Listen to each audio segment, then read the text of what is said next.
Hi everyone, I'm Terry Eastburn from the UCAR Center for Science Education. Today we have Russell Chadwick. He is a PhD electrical engineer and president of the board of directors for the Colorado Science and Engineering Fair. He's been involved with the Colorado Science and Engineering Fair for 44 years, so he's a wonderful person to tell us about it. And he's retired from NOAA. So the atmospheric sciences, some background there. And he'll give us a little bit about the history of the Science and Engineering Fair and how to get involved with it if you're interested in judging or interested in giving in other ways. After Russell tells us a little bit, we'll also hear from Nancy Glissman and Gwyneth Glissman, who have been involved with the fair as well. So without any further ado, Russell.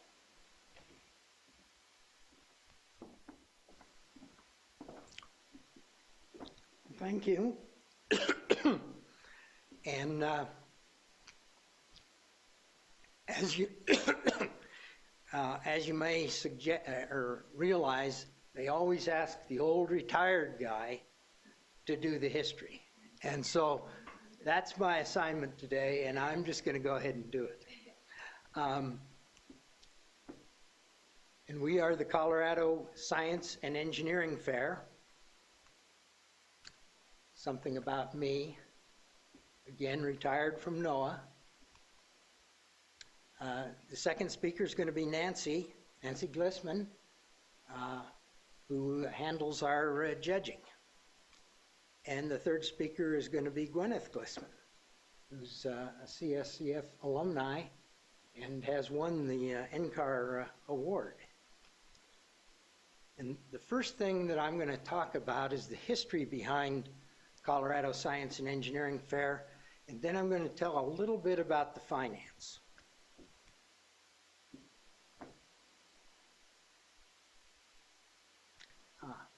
The first thing is where all of this starts is a long time ago after World War II. And it became clear that radar was a big influence in World War II.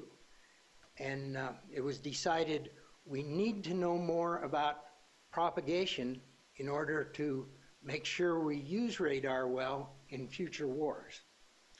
So Congress decided that the National Bureau of Standards should manage a civilian agency, not a military agency, because of the demobilization after the war. And so everything, why we're here, is based on radio propagation research, local topography, and of course local fundraising.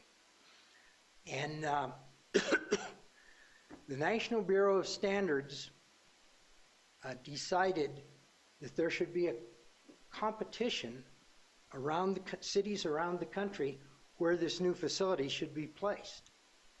And they said, well, it has to be close to an airport so that people can fly back to Washington. Remember, this is the early 1950s, late 40s, early 50s. And Stapleton met that need here.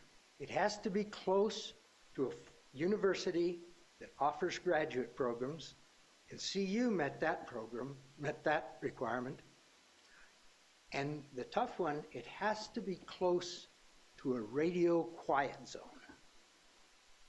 That put us here in Colorado on the short list because radio quiet zone is hard to come by.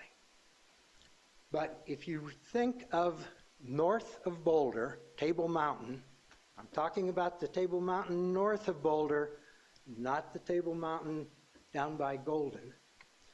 It's a flat-topped mesa, 1,800 acres, and that flat top meets the requirements for a radio quiet zone.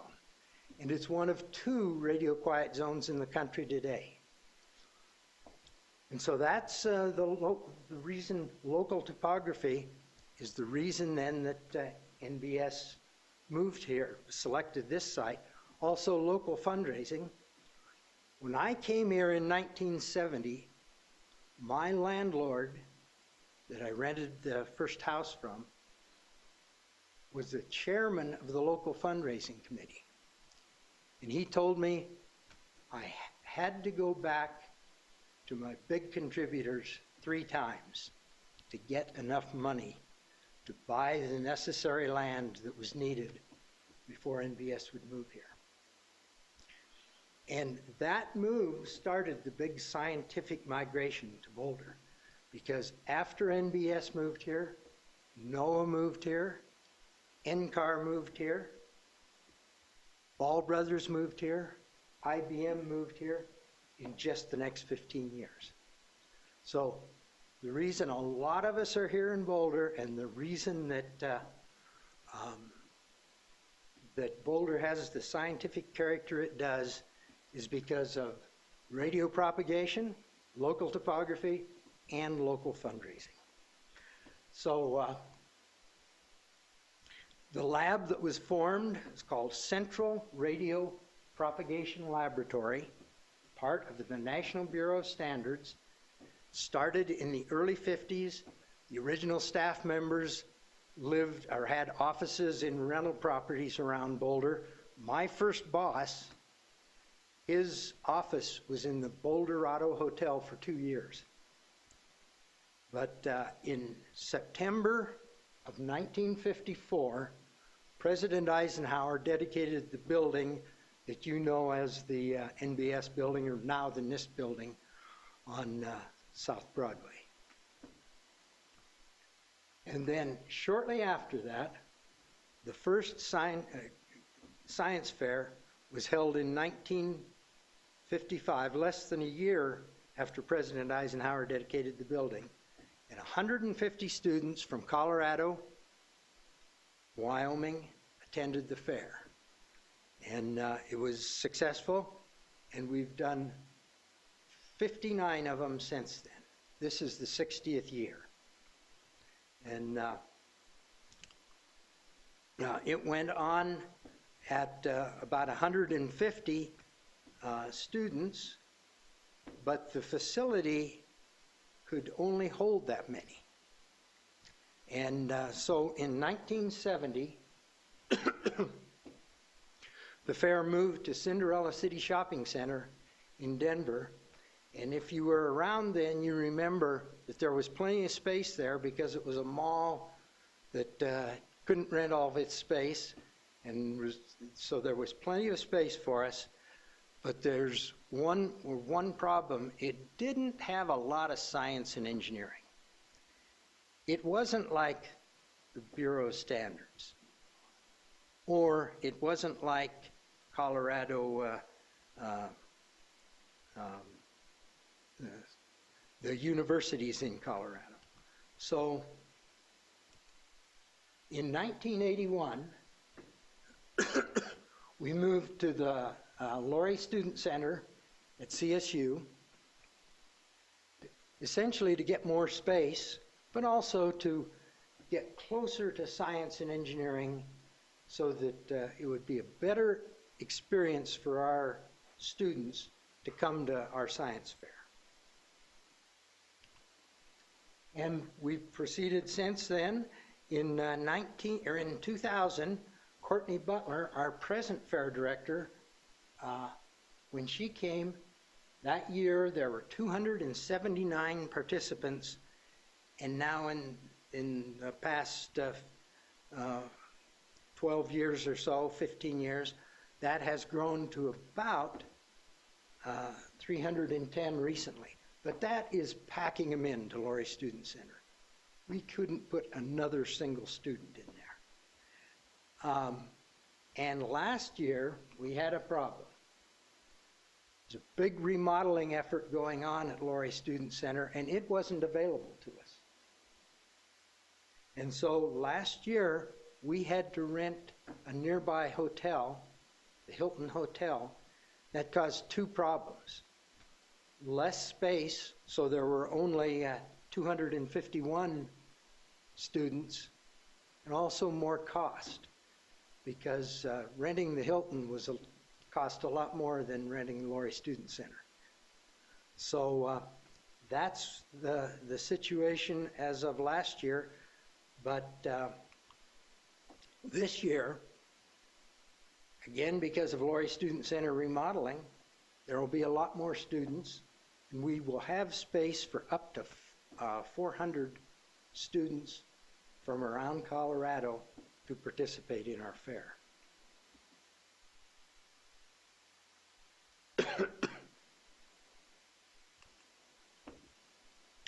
And we have regional fairs that can cover Colorado, 13 of them, and they send us their winners in junior high and senior high.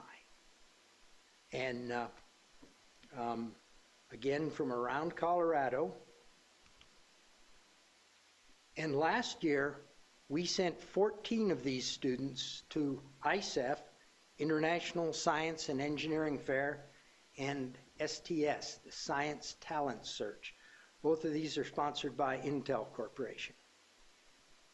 And we've sent our students there for many, many years, and they've won lots and lots of awards. In fact, over the past 15 years, Colorado students have averaged over $100,000 per year in winnings in awards that have a cash value associated with them. And that doesn't include trips, and it doesn't include awards that don't have money associated with them. And it's interesting that our science fair budget is about $150,000. Now, that includes money that Intel sends to us that we redistribute to our regional fairs, because we want our regional fairs to be strong, because that's where our students come from.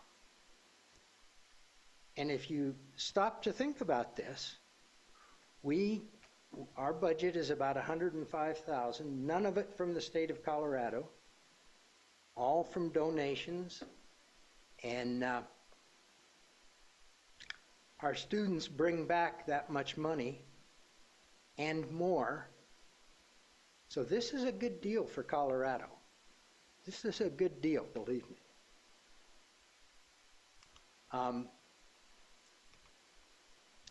Some of the the trips that are given,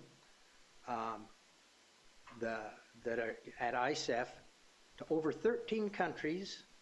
The winners, various winners at ISEF are 13 countries, including places like Japan, China, Switzerland, numerous others, including the Nobel Prize ceremonies. And last year, one of our students got to go to the Nobel Prize ceremonies because of his entry into International Science and Engineering Fair. And we keep a close connection to Intel, and 4 of our board members serve on the ISEF display and safety team. And they also, we send them to the International Science and Engineering Fair simply to participate in the display and safety team, but also to chaperone these 14 kids, because these are young scientists going to some place that's kind of interesting, and we want them to be chaperoned and controlled. So we have 4 people who go along to keep track of them. Our going to the ISEF is for our seniors, but our middle school students go to another type of competition called the Broadcom Masters. And these are junior high, middle school students where $75,000 is awarded each year to the winners. And we've had numerous entrants from Colorado win money at Broadcom Masters. Many CSEF students or winners give TED Internet talks. So it's a very useful experience to participate in Colorado Science and Engineering Fair. And we want lots of people, lots of students in Colorado to be able to participate. And finally, at Intel, at the Intel, both Intel International Science and Engineering Fair and the STS competition, CSEF is considered one of the top state science fairs in the country. We've been going for, this will be our 60th year, and we're going to keep going. And so that's enough of the history. And let me now call Nancy Glissman, our Grand Awards Judging Coordinator for Colorado Science and Engineering Fair. She's been involved with the science fairs and CSEF since 2001. She's a member of the board of directors, and she's the one who decided I was the old retired guy who had to talk about history. And so I've done it. I've done my my duty. And now she's going to talk about judging. Thank you so much.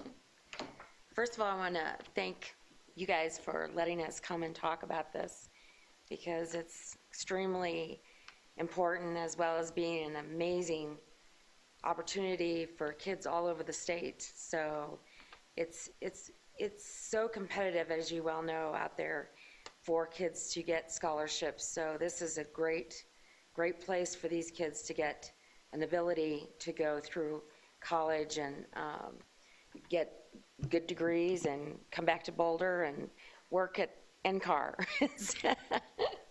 So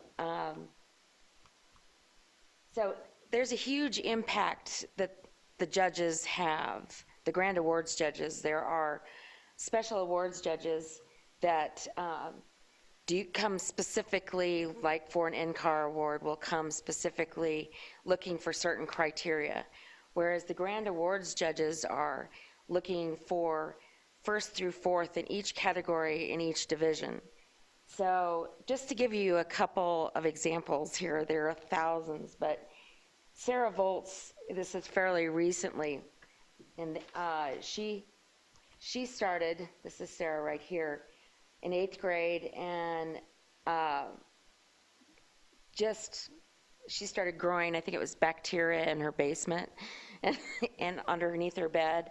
It was just, it's very interesting. She did, it's a fuel replacement project, and she, in 11th grade, won the first place Intel Talent Institute, and went on to have an interview with Obama, and just really did amazing things. And of course, I had to include my children. This is Robert and Gwyneth, and they've each attended the Colorado Science and Engineering Fair from 6th grade on, and both have attended the Intel International Science and Engineering Fair twice, each of them. And it has paid for their college education, as well as, I mean, it just makes a huge impact, the interaction of the judges, the Grand Awards judges, on the future. It certainly has in my family, and I know hundreds of families that feel the same about this. So why should you be a Grand Awards judge at CSEF? I do get this question. So, there are 13, as we talked about earlier, there are 13 regional fairs that feed into the CSEF. And these kids come from all sorts of backgrounds, from Walsh, Colorado, to Grand Junction, to Sterling, to Durango. I mean, it's fascinating to see, what's important for these kids to do in their science fair projects. And this year is very important because we are adding 100 extra science projects, which can be, team projects of 3 kids or 2 kids. And so it's really important this year, I've been recruiting since December to hope to get some really great people there to evaluate these projects. And I try very hard to make sure, and I have some great captains like Russ that manage the teams, and they will get every project will get at least 3 interviews and sometimes more. And we try for more because there are so many effects in having more interviews. And so it gives the kids an opportunity to get a better exposure a project receives. The project is better understood if you have a larger group of judges that are looking at a project, so you have a better way of evaluating it than just by, if you had 2 or 3 judges, it would be pretty tight there. And most importantly, regardless of whether these students win, first place or nothing, I mean, there is huge value in what happens when they all go to the science fair, especially the state science fair, because they meet other children from all over Colorado, obviously. But the students gain experience in presenting their project to multiple professionals with expertise in the area of their project. So if there is a student that's extremely interested in biology or climate change, they're talking to people that are working or are studying climate change. So it gives them an idea, okay, well, this really is something I want to get involved with. This is where I want to go when I get out of high school. And I think it also gives them, presenting the project both verbally and visually is a hugely valuable experience. And again, doesn't matter if they win or lose, they have had this opportunity to do something that is really valuable to their future. Writing an abstract.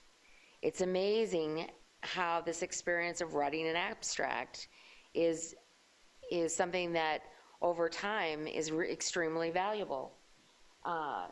The other thing that we do is we ask the judges to all provide feedback to all the projects that they interviewed, which is hugely important. We found this with my children that, they'd say, well, why don't you add this to your project, or have you thought about doing this?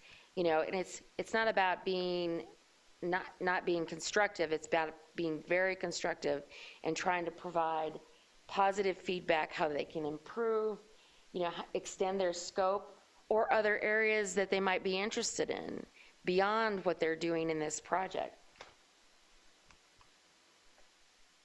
One thing that Terry suggested to me, which I thought was a brilliant idea, is getting the UCAR, NCAR bus and having judges come up in that, because that would be make it a whole lot easier for Boulder residents to get up to Fort Collins.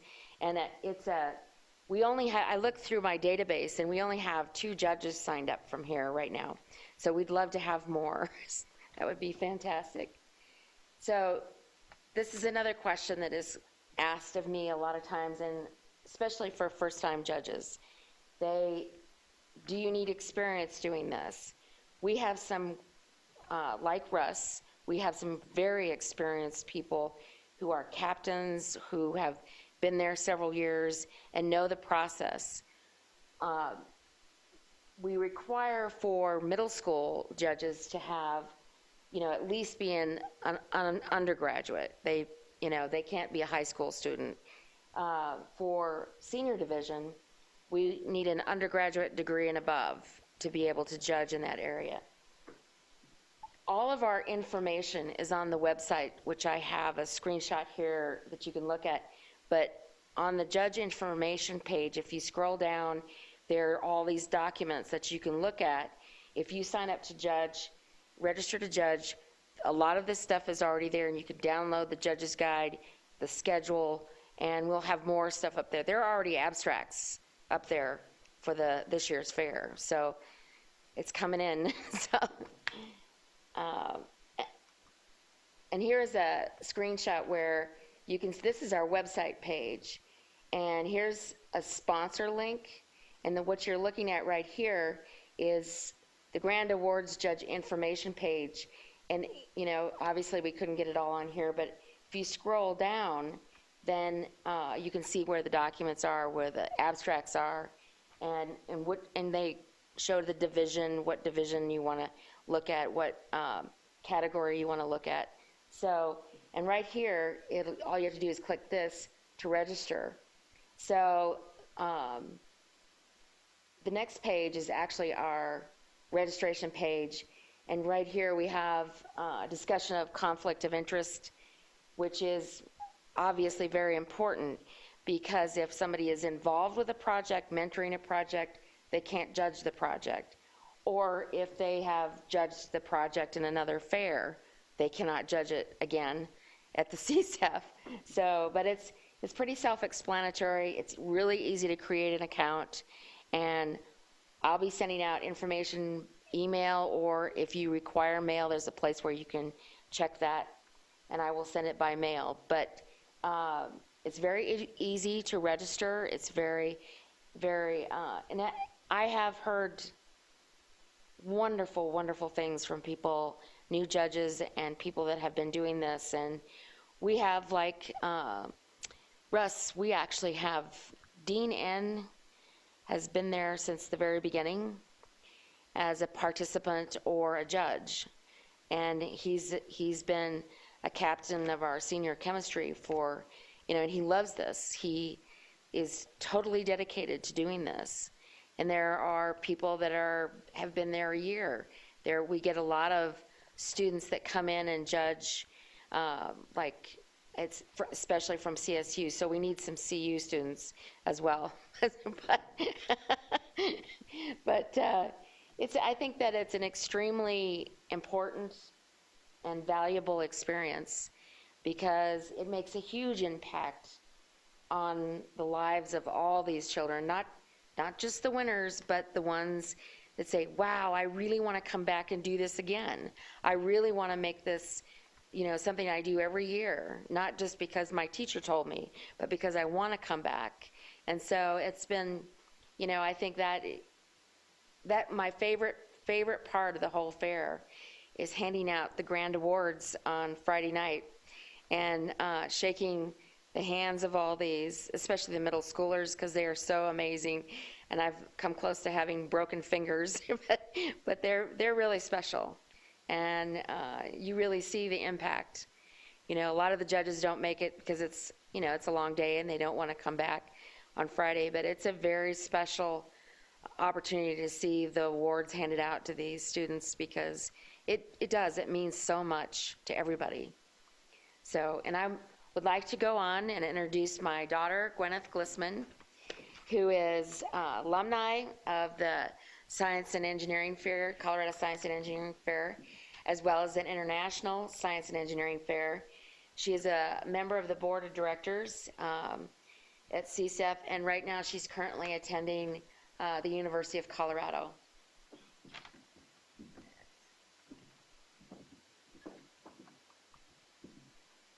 Oh, and that is where you can contact my mother if you have any questions.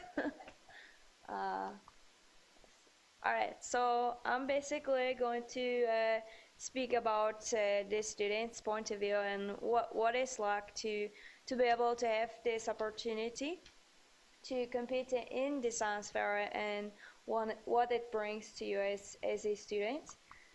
So here's an embarrassing picture of me while I was competing in the science fair. I think this must be my sophomore year.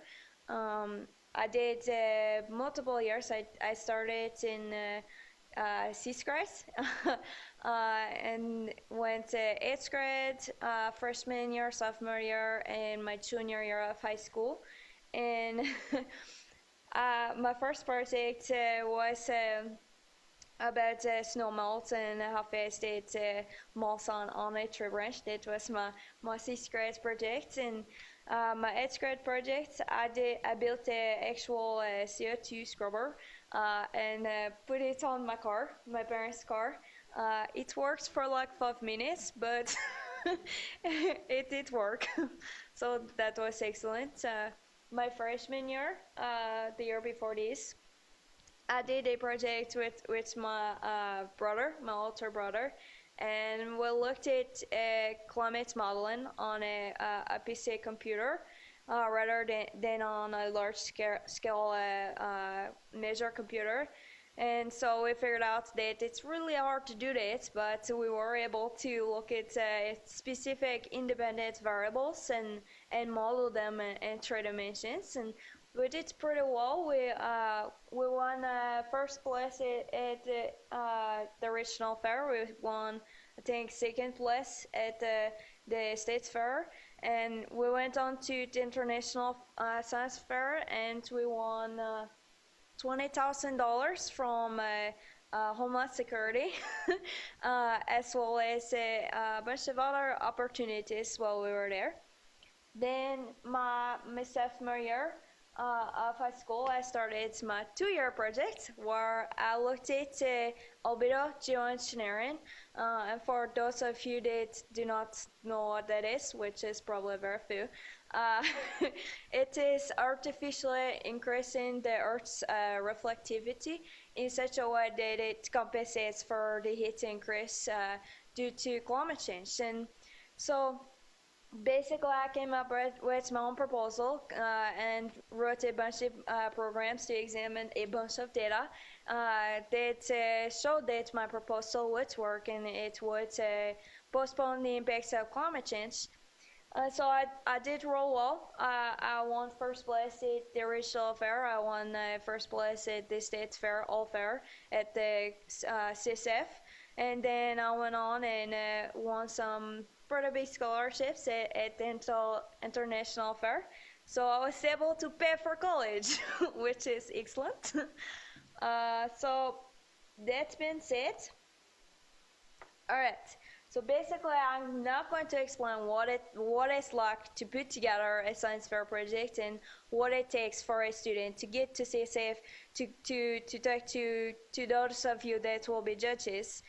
So first of all, for me specifically, it's obviously different for everyone, but I would start in the summer, way before the school year would start, and begin by finding areas that I'm really passionate about, but things that I really found interesting, and would specify and move down to a specific idea for my project.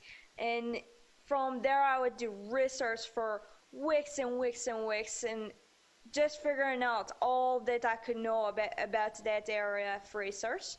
And then I would come up with a project question, what I wanted to look into. And then I would figure out how I was going to do it, what kind of experiments or programs I had to write in order to examine said idea. And after that, I would really get into the nitty-gritty. And for a lot of this case, we have all of these things that you have to do during middle school as well as high school, and a lot of demands on your time. So it does require a lot of sacrifice if you want to do well in the science fair. You have to give up a lot of your time in order to do your research. And for a lot of these kids, this is mandatory. In middle school, you are supposed to do this. But a lot of the high school students, this is voluntary. They have taken a huge chunk of their year out to do this research on their own time, and most of them are not. They don't have a mentor or someone that is guiding them through, so it is mostly on their own shoulders for why they're doing this project and why they're putting the time in it. So it is extremely important for these students to focus on this. And after all of the experimentation and all that is done, you start putting together what you're going to show to the judges, what basically visually what your project will look like. If I can go back. So behind me you can see like what a science fair board looks like. I was lucky enough to be able to show my like programs and the illustrations of my data on my boards, which was really cool on the computer screen. So this basically teaches the students how they need to show their research, how they need to show the progression of their thought patterns, how they come to specific conclusions, and be able to show their data in a way that anyone looking at it will understand. And that is one of the biggest things facing scientists is the ability to communicate their science. It is very difficult, and most colleges do not teach their students how to do this and how and skills and how to show to express your science. And so that is one of the biggest things that I'm most proud of the science fair. Is not the awards that I've won, not the recognition I've received, but the fact that I have learned to be able to communicate in a way that anyone can understand me, can understand what I'm talking about, because you can come up with the biggest finding ever, the most influential finding of the age, but if you can't communicate it, and if no one understands you, no one's going to hear about it, and no one's going to be interested. And so that is a really key part of the science fair, is teaching these young kids how to do this so that they can progress and do it later in life. So after weeks and weeks of doing the experimentation and then practicing your presentation, putting together your boards, putting together all your graphs, making sure everything is understandable, you start competing in the science fair. And it begins at the school level, where they compete at their school against other kids at their school, and then they progress to the regional fair. And for my region, which is Boulder Valley, we had the ability to go directly from the Boulder Fair all the way to international. We should, unfortunately, not all regions have that opportunity, but once you get past that, you go to the state fair, where there's so many opportunities. You can win internships with different institutes. You can win monetary process, cash process, as well as tours of NCAR at the regional fair. You can win scholarships to many colleges in Colorado.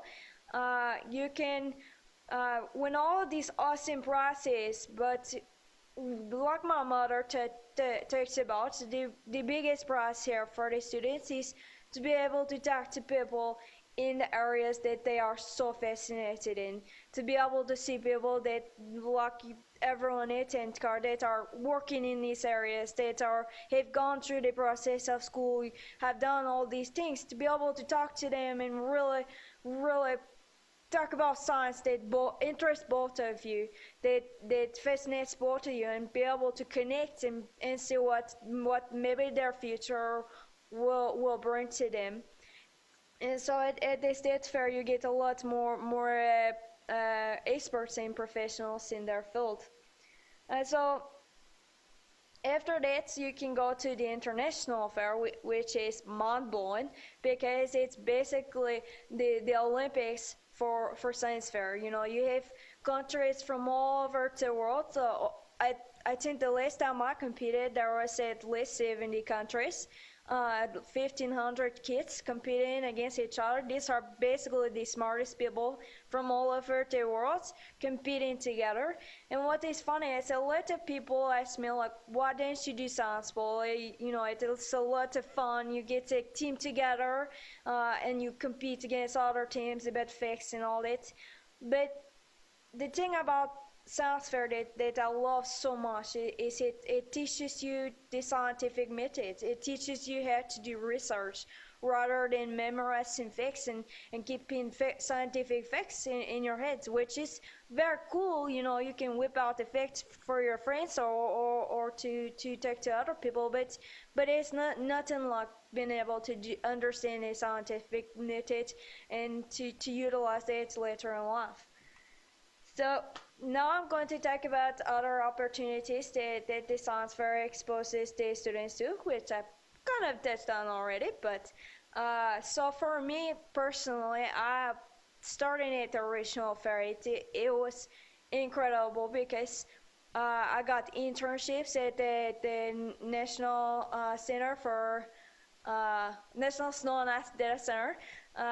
In Star, as well as a couple other places. I had a small volunteer internship thing here at the UCAR for a while. I did all these things, and I wouldn't have been able to find these opportunities without the exposure of the science fair, because it brings, you know, potential mentors in connection with the students that actually want to learn, that actually want to be here and talk to them, and it really forms that connection and creates a bigger network between the students and their potential mentors. So, all right. So basically, what kind of impact does the science fair have on its participants? Basically, what I want to talk about with this is, you know, you can either have a negative impact on the students, or you can have an extremely important impact. One judge I had at the Boulder Regional Fair, because my project on Alberta Share Engineering is so controversial of a subject to be looking at, especially for a high schooler. It's kind of brought negative feedback, and one of my judges, you know, came up to me and told me, I hate your project, but, you know, tell me about it. And so he was my first judge, and it was so disheartening for me, and it affected the rest of the day for me, because, like, as a high schooler, you have no filters. You have no you're not cynical. You're not you haven't gone through years of research, years of toil, years of dealing with people that disagree with you, and so it is your first exposure to this, and it can frighten people away from wanting to continue in the science area, and I know lots of kids that they competed one time, and they were exposed to a negative experience, and they were immediately, they did not want to come back. And so what I love talking to these potential judges about this is that, you know, you can have a fundamental impact on these kids. You can excite them. You can bring them to the fair just by showing up, just by talking to them. And I mean, yes, you're going to get the few students that are not super excited, but, you know, being at a nerdy group and having to compete in the science fair.